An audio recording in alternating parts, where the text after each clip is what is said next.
Well, we just came here to try to figure out what's going on. We went into the hotel and used the restaurant, and then we noted some of the Bilderberg organizing committee sitting alongside of us. So I just came up to them, I said, how you ladies doing? Aren't you guys the organizers of the committee?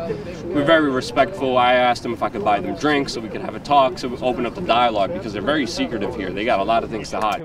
Can we buy you drinks and hang out? No? No drinks? No? No? They went, got security. Security told us to stop doing it. We stopped, walked away. Then they decided to detain us. Ladies don't want to be filmed either. Okay, we won't film this lady. Just move on. Okay, we'll move on. But you can't put your hands on me. Number one, you can't put your hands on me. I can put my hands on you. I'm going to walk out this door. You asked me not to do something, I respect your wishes. You touch me, that's assault.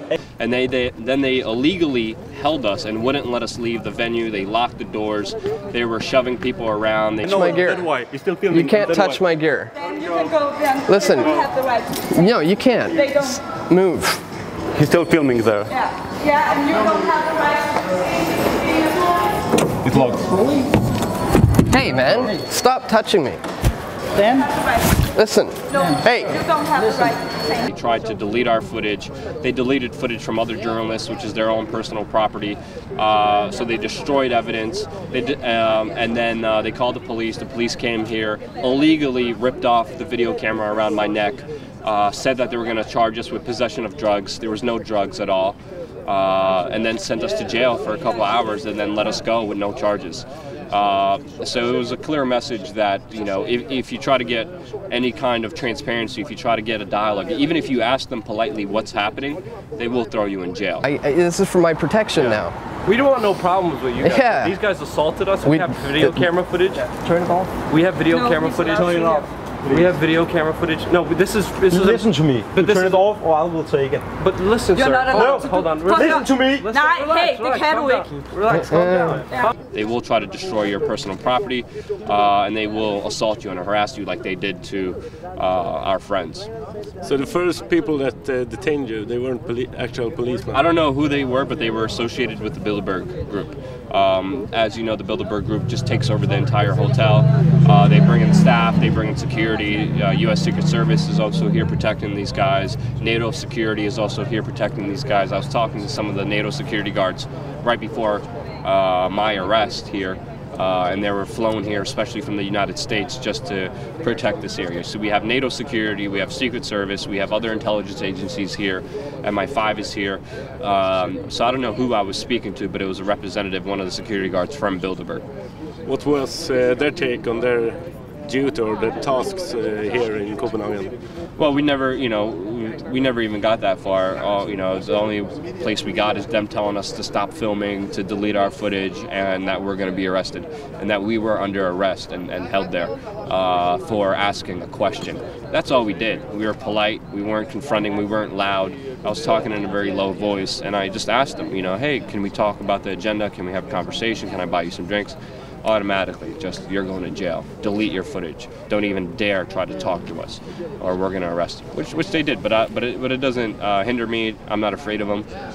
They released me without any charges. The internet went ablaze. Everyone was talking about the incident. The video is making its rounds right now on youtube.com/wearechange.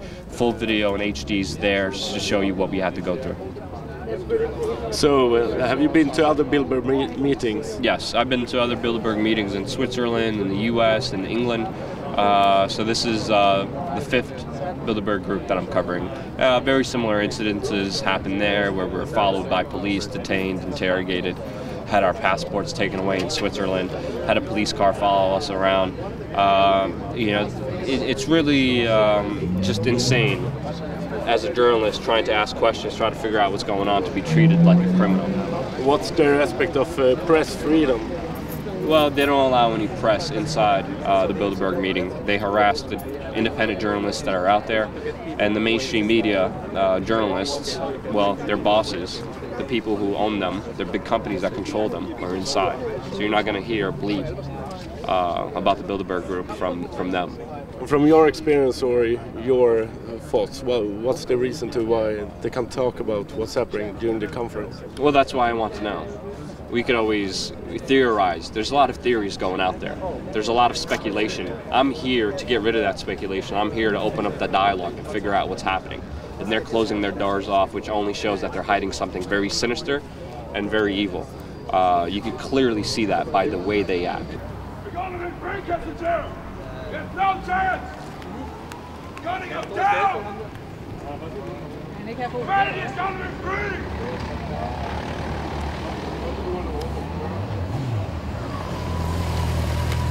If they weren't doing anything wrong, they wouldn't need all these secrecy. They wouldn't need to arrest journalists for asking questions. About 50 meters behind you, they passed a boat with what looked like special forces. We've seen a lot of those operators around here. Of course, yeah, there's security everywhere here.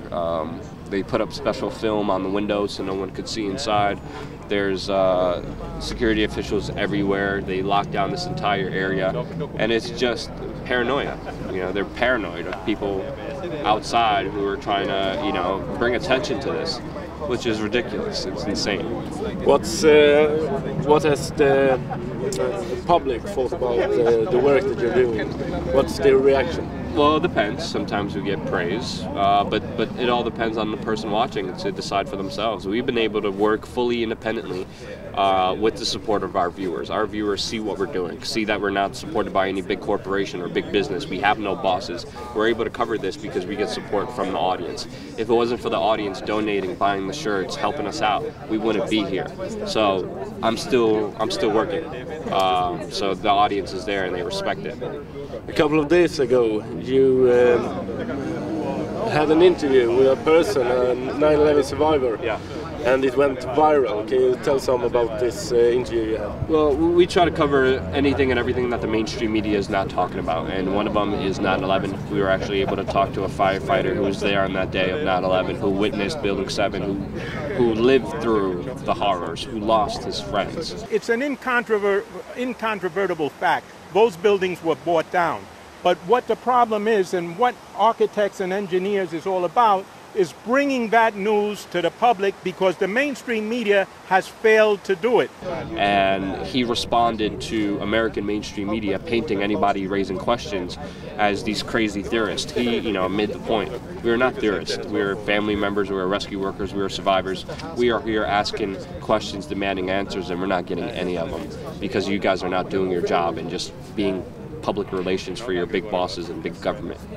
During this interview, he presented not only theories but also eyewitness reports from his own point of view. Was there any new reports that was particularly that stood out to me? Yeah, exactly. I mean, everything he said collaborated with all the other witnesses that I've talked to throughout the years. We talked to a lot of the survivors of 9/11, a lot of the people who were there, a lot of the rescue workers, and their story all colludes together very well. All of this was a pile of rubble. And as we crawled through the debris, I could see molten lava-like steel. I mean, molten pools of lava. There's only one thing that can cause that. It's weapons-grade thermite. We knew the stories. We knew the countdown. We knew everything that was happening there from other people, and it's only piling on the level of deniability. You can't deny this anymore.